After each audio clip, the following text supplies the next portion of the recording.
It's Leanne Venier. Thank you. Yeah. Anyway, thank you for coming. Got a good turnout. Let's see. So, I mean, you can read all that. If any of you are on Facebook, a lot of you probably know about this talk from Facebook. If you are on there and we're not friended, I send out notifications about my talks and my art-related events via Facebook primarily. So if you would like to be notified of those, then go ahead and send me a friend request, and I will accept your friend request. Okay, so the title of our talk is Color, Consciousness, and Healing, the Healing Effects of Color, Light Frequencies, and Art. So I'm going to be going through a lot of information, and I'm going to be touching on highlights of a lot of different topics. There are a number of things that I could go into much greater depth on, and if you're interested in knowing more about those, just jot down anytime you see a title bar with a little asterisk next to it, if you would just jot that down, because there's a possibility of my coming back next month or the following month and doing another one, kind of just going a little bit more in depth on a number of these topics, just because it's such a vast body of information that it's hard to kind of condense into an hour and 15 minutes or an hour and 30 minutes. So anyway, again, if you see an asterisk and I don't get that deeply into the topic as you would like, then just jot it down and we can always revisit it next time. Okay, so wait, I have to get my handy dandy pointer here. Where's my, oh, I have to hold it, okay. I'm like, sorry, I like little toys. Okay, so the things that we're gonna be talking about today are color, art, sunlight, the fact that they all have photons in common, how they convert into biophotons in our bodies, and how all of this impacts human health, the physical body, emotions, and consciousness. So, like I said, we'll be covering a lot. Oops. I just wanted to start with some general things for you to think about and to kind of hold in mind as we're going through this. So I'm quoting some things from Deepak Chopra from a book of his, Reinventing the Body, Resurrecting the Soul, from 2009. The soul is core consciousness. It's a field of possibilities that exists outside of space-time. If you want to change your genetic structure and bring about healing, and healing is biological creativity, that can only happen from the level of the soul, which is consciousness. Your body is an informational energy field. It's a process, not a fixed structure in space-time, meaning you can change it. It's not set in stone. Awareness is the key to transformation. You can change your genes and your nervous system, unlike what modern medicine will tell us. Genes are a record, but they are not fixed. Most genes are affected by thoughts and emotions, and 80% of diseases are under our influence. The next phase of medicine has to be a true understanding of consciousness and how consciousness conceives, constructs, creates, and governs our biology. The Institute of Noetic Science, this is Deepak Chopra quoting this. The Institute of Noetic Sciences, IONS, a few years ago published about 3,700 cases of spontaneous remission in almost every disease.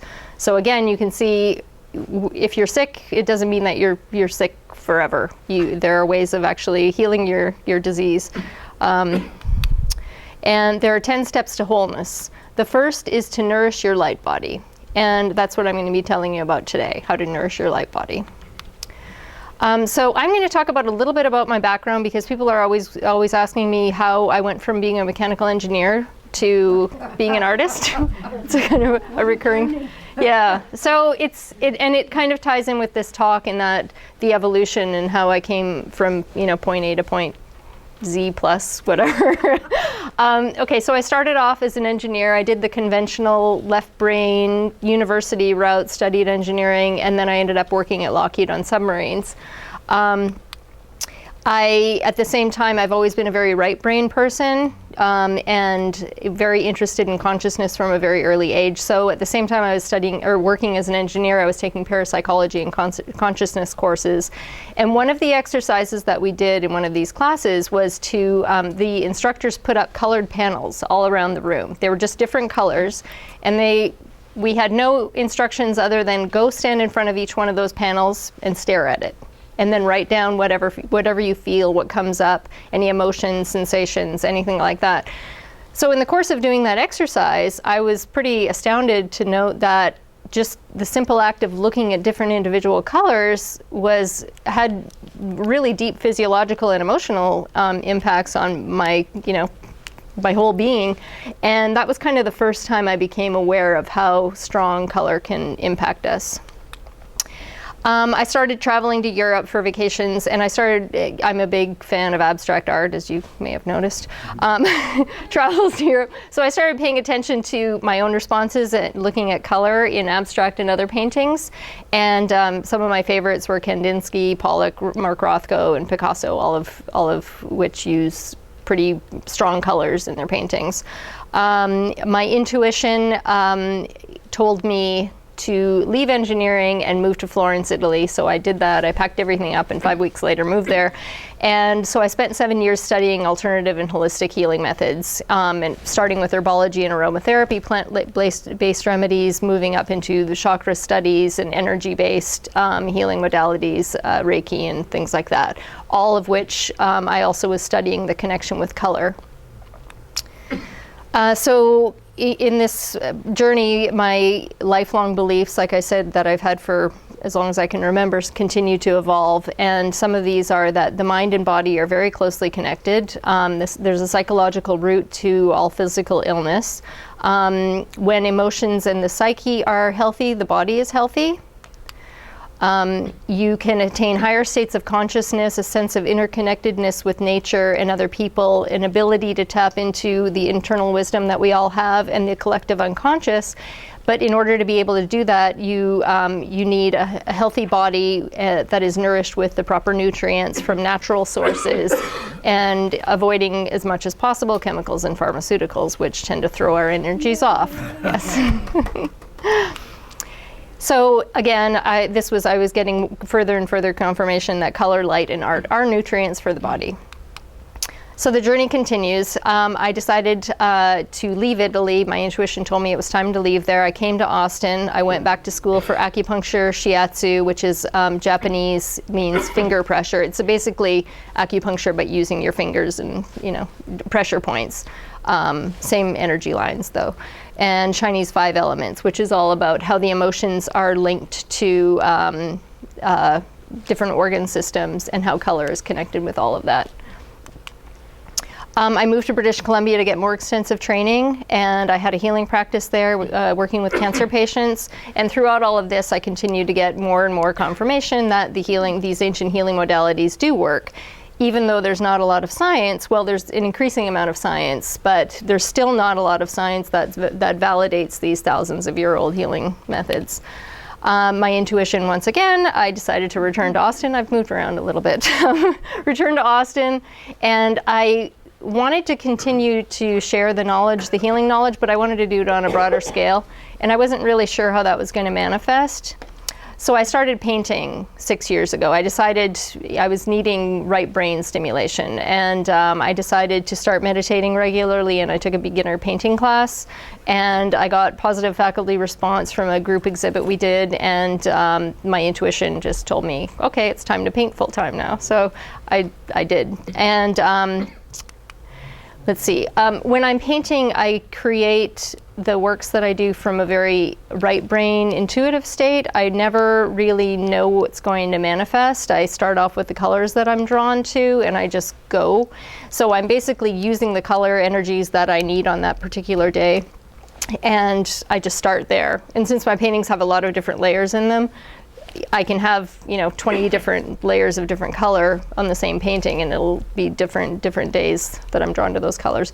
Anyway, so I started to show my work. People had really strong responses to the colors and the compositions. I started getting awards and people writing magazine articles. So obviously there was something that was resonating with people about the work. And then the paintings ended up becoming a catalyst and a vehicle for explaining the color connection, why we're drawn to certain colors at certain times. So I'd have these conversations one-on-one, and each time it would be, I'd explain what the connection was with the color that somebody was particularly drawn to, and it would really resonate with them every time. So it just was another, cyclical confirmation of all this. Oh, and by the way, that's my first painting there on the right, which is a very soothing, calming color. And it's now in Hong Kong, in offices, Global Energy Investment Company offices. So a few years ago, when I was finally established as an artist after the first few years of painting, I continued to be very interested in the science behind all the healing and the connection with color. So I started getting more in depth into research specifically about that. And so many people asked me to put information about the conversations that we had on my website. I finally did that in 2010. And in 2011, I was contacted by UT Health Sciences Center in San Antonio to exhibit my work there and give a talk about the healing effects of color and light frequencies. And then as soon as that exhibit came down, UT Southwestern Medical Center in Dallas contacted me to bring the exhibit there. They'd heard about it. So for both of these and this talk here, I've continued to do more and more scientific research, all of which is now, there's all kinds of scientific validation that color, light, and art truly are nutrients for the body, which you're going to hear about here tonight. Okay, now I'm going to switch from talking about art to science. I'm going to tell you a little bit about color and light. And a lot of this most of you probably know or maybe remember from high school, or but it's just some basic physics about color and light. So color and light, what do they have to do with each other anyway?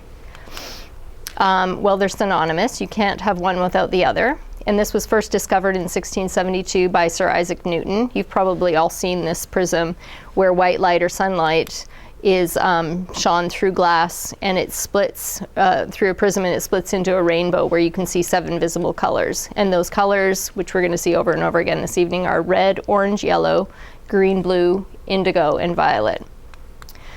And here you see this effect in nature. Anytime it rains, and we are fortunate enough to get just the right atmospheric conditions, you get to see the sunlight that gets refracted and reflected in the water droplets that creates a rainbow. And again, you've got the, oops, hold on. I need my laser. Okay. Red, orange, yellow, green, blue, indigo, and violet. So how do all colors of visible light create white light? Here on the right, you see, this is an additive color model, which RGB, red, green, blue. So all the colors add up to create white light. You see in this very center there, that's white light coming from the combination. And we see these every day in our computers, iPads, TV, mobile phone monitor, etc.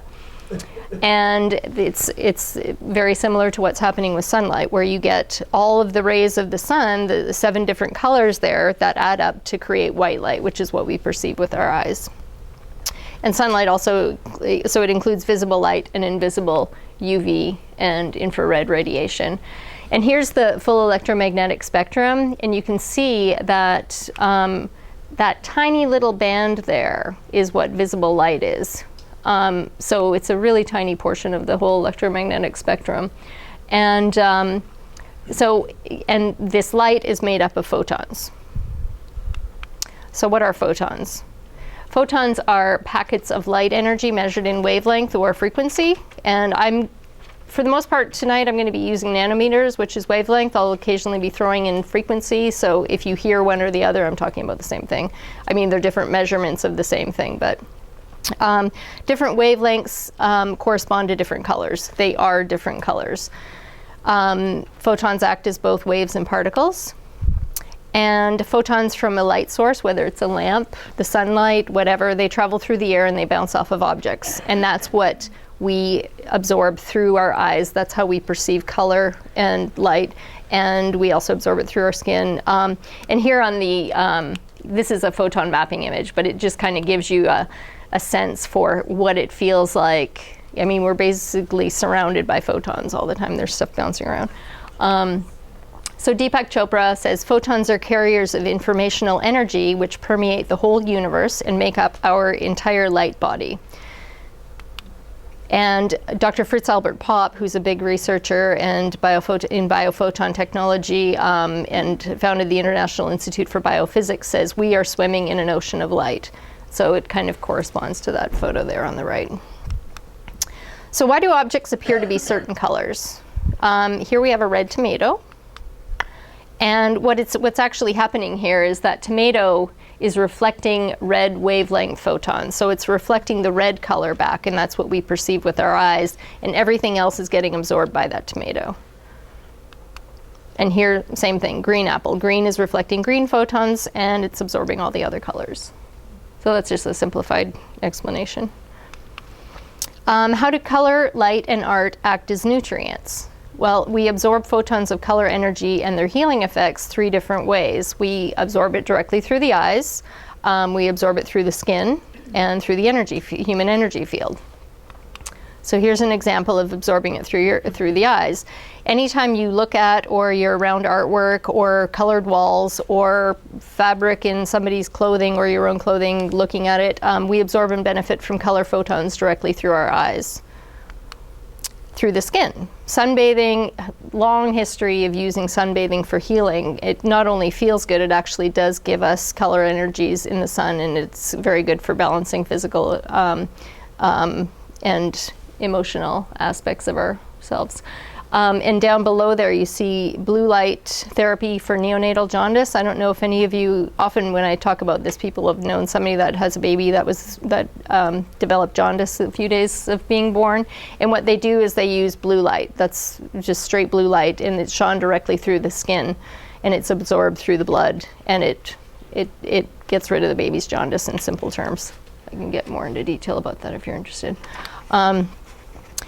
Anyway, in the human energy field. So now they have technology that actually can measure our energy field. And in 2009 at Kyoto University, this Masako Kobayashi developed this ultrasensitive camera for photographing living light emissions.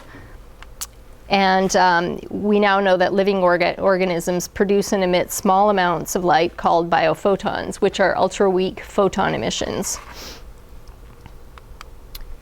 And actually, this is not really new information. This dates back to 1922 when Alexander Gurevich, a Russian biologist, first discovered biophotons and showed that they exist for cellular communication.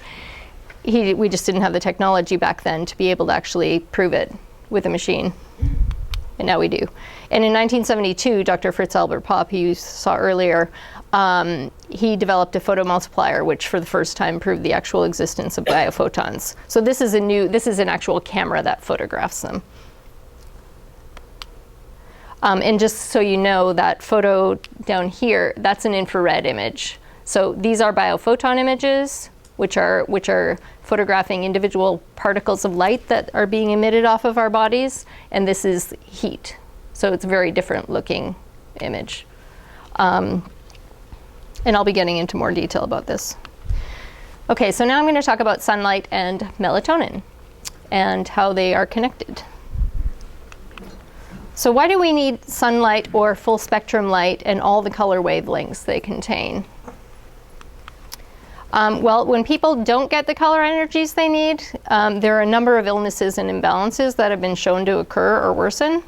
And I'm going to get into detail about many of these. Insomnia, seasonal affective disorder, hyperactivity in children, PMS symptoms, obesity, as well as more serious diseases like cancer, diabetes, heart disease, and there are more.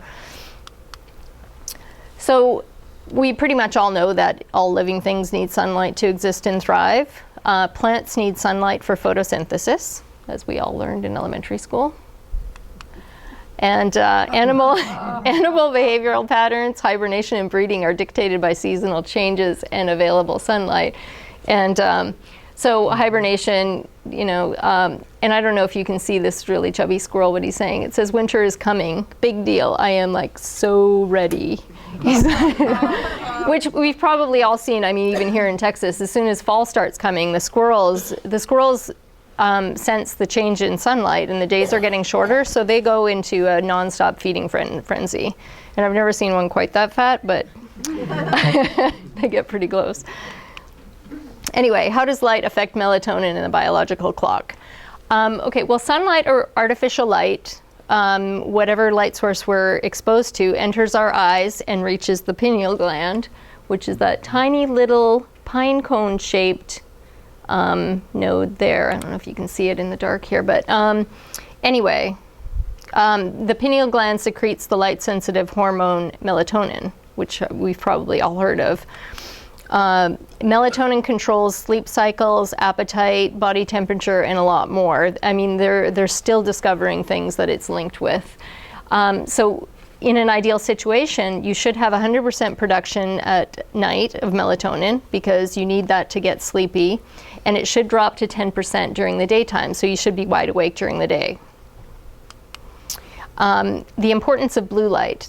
Okay, so here you see during the day in the middle of summer, like at noon, that's when we get the most blue light.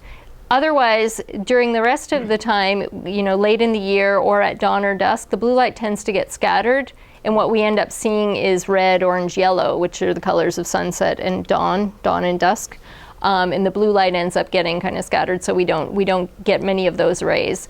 So, but again, here during the day, full sunlight, full on blue light. So our bodies are actually sensitive to that, and it. In 1998, they discovered a new photoreceptor in the eye that many of you may or may not have heard of that is different from the rods and cones. And it's a photoreceptor that only detects blue light. And that was discovered at Brown University. And in 2001, somebody who was doing research at the same time, specifically on the biological clock, found that the most sensitive frequency or wavelength of blue light that the biological clock responds to is this 466 to 477 nanometers, which is equivalent to a clear blue sky. So you might be starting to make some connections. So blue light inhibits melatonin production in sleepiness. So our photoreceptors in our eyes are actually, oh, I'm seeing blue light, so it must be the middle of the day, so I should be wide awake. And now, because of all the electronic devices, we're getting a lot more blue light than we should be getting. So now they know that many illnesses are connected with low levels of melatonin or out-of-phase melatonin production, which is called delayed sleep phase syndrome.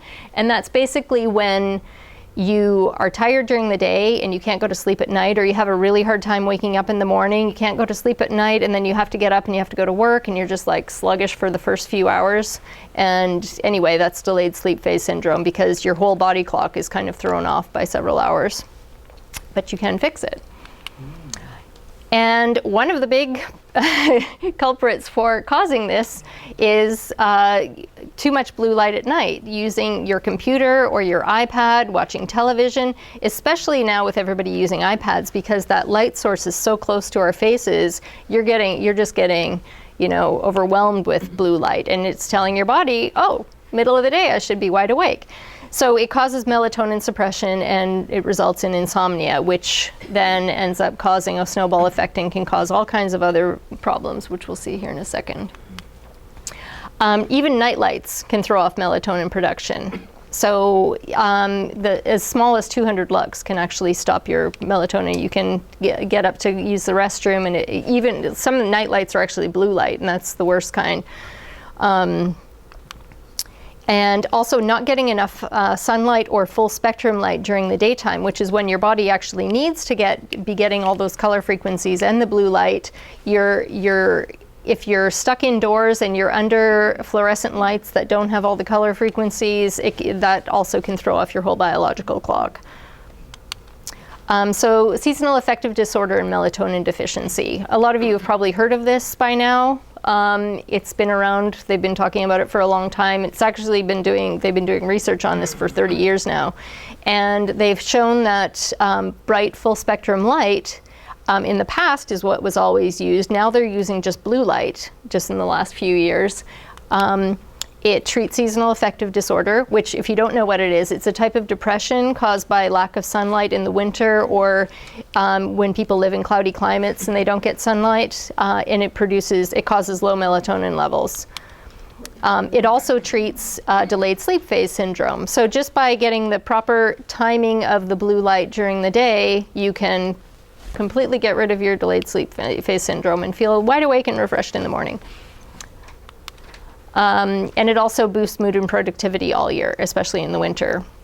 And I'll get a little bit more into detail about this in a minute here. So it Probably a lot of you have heard about this, where proper lighting in schools or in the workplace will increase productivity. It reduces ADHD. The initial study on this dates back to 1987. So again, a lot of this stuff has been around for a while, and it just takes quite a while to get into the consciousness of people and to be applied on a broader scale. And there are ways that we can apply them even more that they're already doing in Europe. They're light years ahead of us, no pun intended. Anyway, 1987, Dr. John Ott in the United States here tested children in classrooms. They originally had cool white fluorescents, and they demonstrated hyperactivity, irritability, attention deficits. He switched out the lights, those cool white fluorescents, with full spectrum lighting, and within 1 month there was a marked academic improvement, less hyperactivity, 33% fewer tooth decays, which seems like a random thing. And now, since 2010, there are actually scientific studies that are going on in the UK right now, and one that was already conducted in Hamburg, Germany, using full spectrum adjustable lighting. So this is kind of where we should be going, and ideally we'll have this in our homes and offices soon. And what they do is, in the morning, they use more blue light, so you've still got white light, but they amp up the blue light portion of it.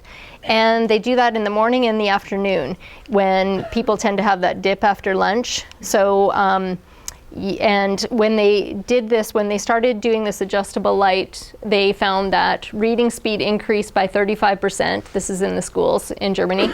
The number of errors fell 45%, and restlessness and hyperactivity fell 77%, which is huge.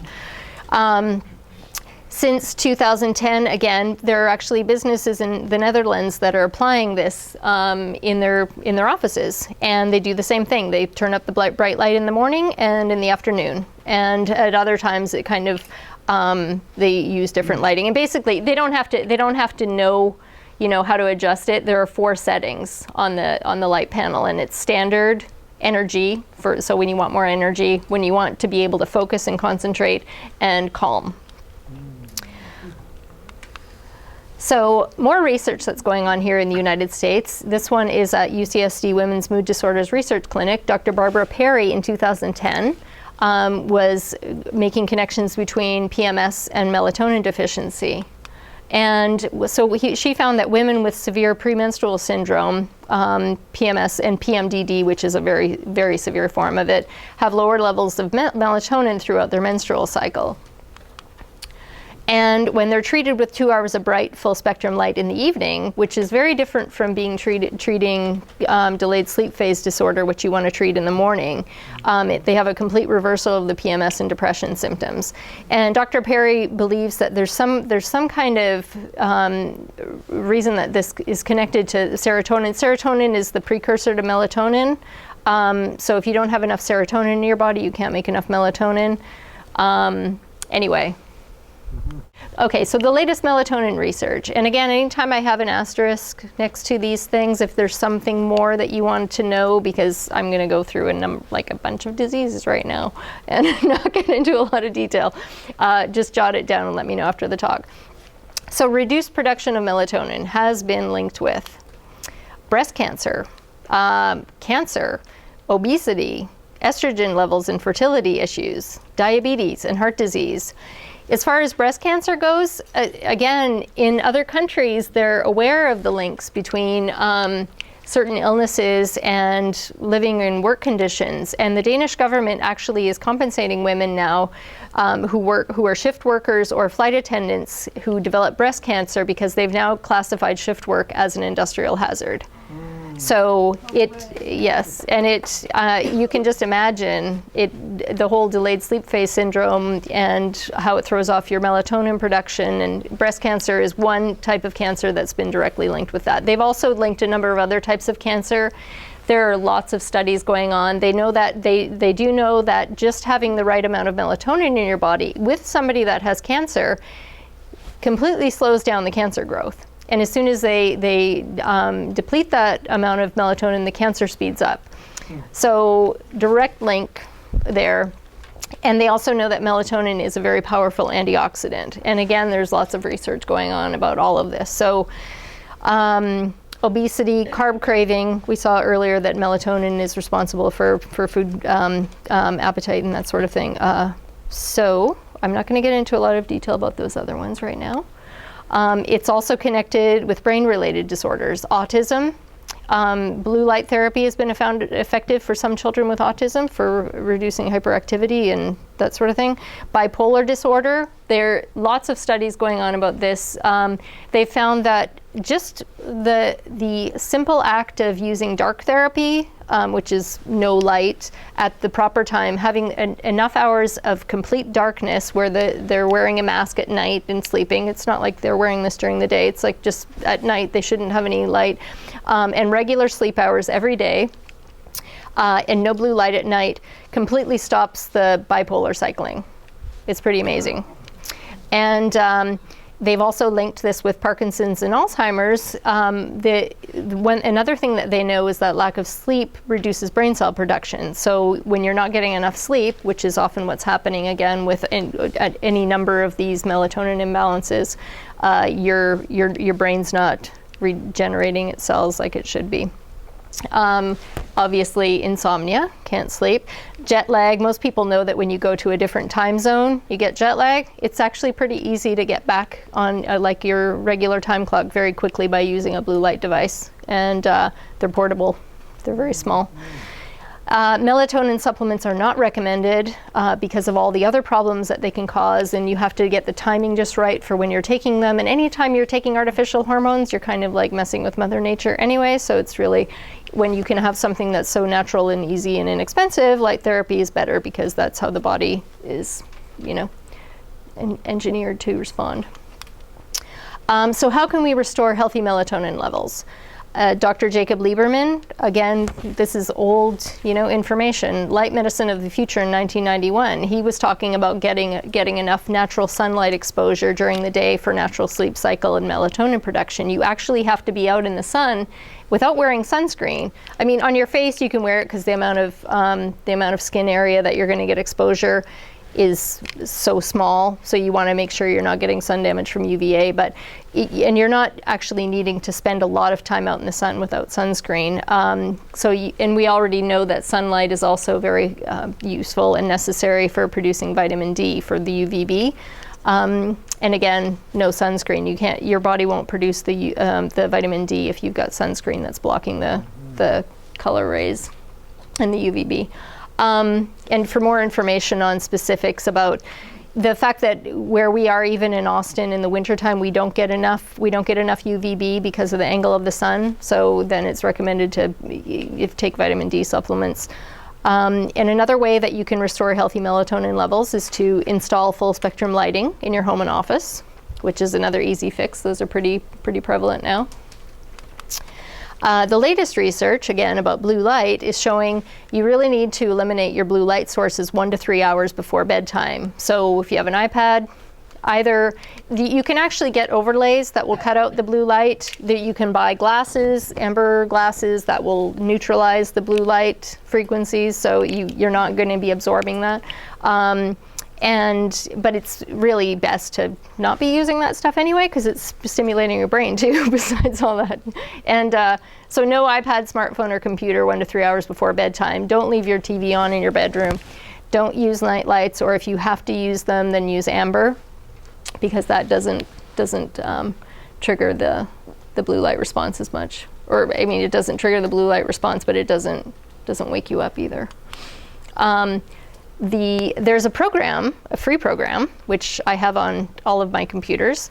It's called F.LUX, and the URL is not f.lux.com. If you just Google F.LUX, it's a free program, and what it does is it installs on your computer. It works great, and as it's tied in with your clock, so it knows, okay, now I know, what time zone you're in and what time it is, and it starts to reduce the blue light. So your screen gets noticeably, but really nice. It's a very soft kind of shift, and it becomes like this pinkish orangey kind of color, but it doesn't change anything that dramatically. It's really very subtle, but it's very soothing. So you can feel it immediately as soon as especially if you install it at night, and you can see the shift from the blue light that was just you know, keeping you wide awake, to this nice, soothing, calming light. Anyway, and it's free.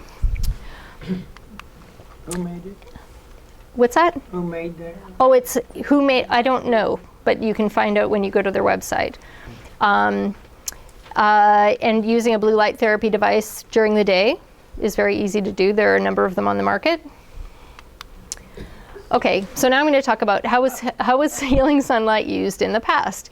And again, you know, you see this recurring theme in my talk where a lot of this stuff is not new information. We've just either forgotten it, or there's so much emphasis on it has to be scientifically validated, so I will not believe it until there is scientific proof.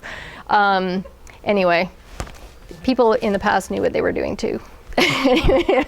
Ancient Egyptians, Romans, Greeks prevented and healed disease using sunlight, including jaundice and rickets. And now we know modern science validates ancient wisdom because they use blue light for treating jaundice. And rickets, they know that if you get enough UVB, then you're going to get your vitamin D production. You're not going to have all those bone issues. In ancient China, smallpox patients were wrapped in red silk and placed in the sun to heal. And in 1902, Niels Finsen won the Nobel Prize for Medicine. This is more recent, but still, you know, going way back, for using red light for treating smallpox. So we see these recurring themes.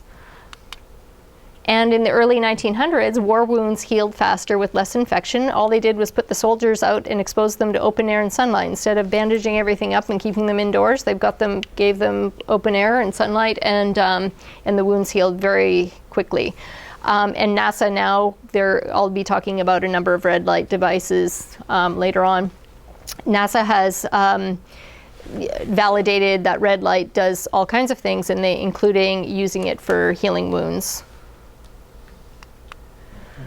Again, in the 1940s to 1960s, these are the photos that we're seeing here. These are heliotherapy or sun therapy clinics, and they had these set up for treating tuberculosis of the bones. And that's all they did, was they put the kids outside and had them, okay, lay out in the sun. That's your treatment. And it worked, amazingly.